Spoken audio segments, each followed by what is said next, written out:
I'm Carl Steffen. So my name is Monica Raymond. So my name is Caleb Levy. Hi, I'm Judith Nathans. I was honored to have Excess of Caution included at the front of the exhibit. The picture that's in the show is actually probably more than 20 years old. It's of someone who was my friend but hasn't been a friend in a long time. This piece is called We Lyman de Malurk.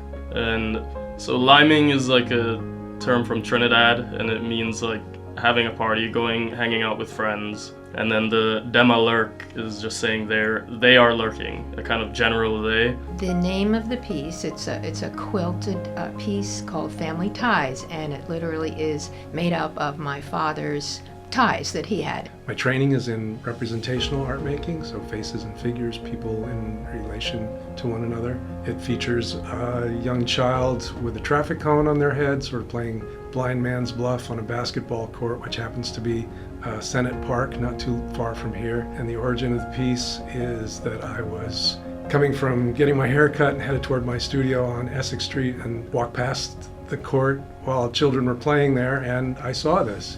We did a thing one night where we each drew the other person at the same time. I did that from a place of not feeling particularly professional or skillful as a figure drawer or a portrait drawer, but more just being pulled by the richness of the color and the shape. When I saw the theme of the show, which was shared frequencies, and I thought, well, I had recently come across that drawing, and I thought, well, this is perfect for that. I felt very inspired by my own memories of Jamaica, and this was meant to sort of capture hanging out with friends, going to parties, but I was just trying to capture that like atmosphere that I felt, which is a mix of like happiness and euphoria mixed with like anxiety and like a acute awareness of surrounding. It is basically related to the film, which was started in the digital storytelling class that I took at CCTV. It was made 10 years before this, of my father and mother's correspondence during World War II and the Korean War. The images in it,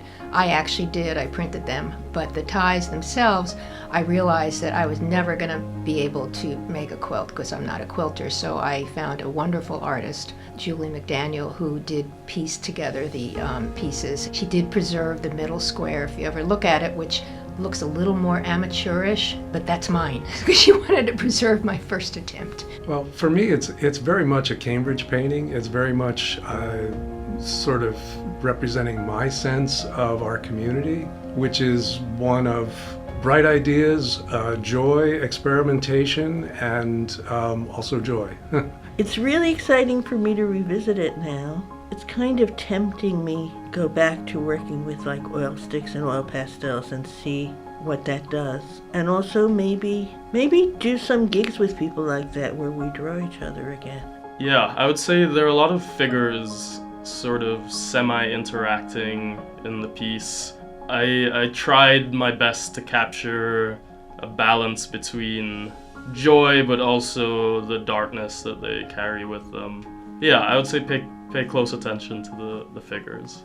It's really full of nostalgia and memories and the love for my parents who are no longer with me. So I think it's to treasure what has come before you. It's your history, and if you can somehow memorialize it in some way, it's really wonderful.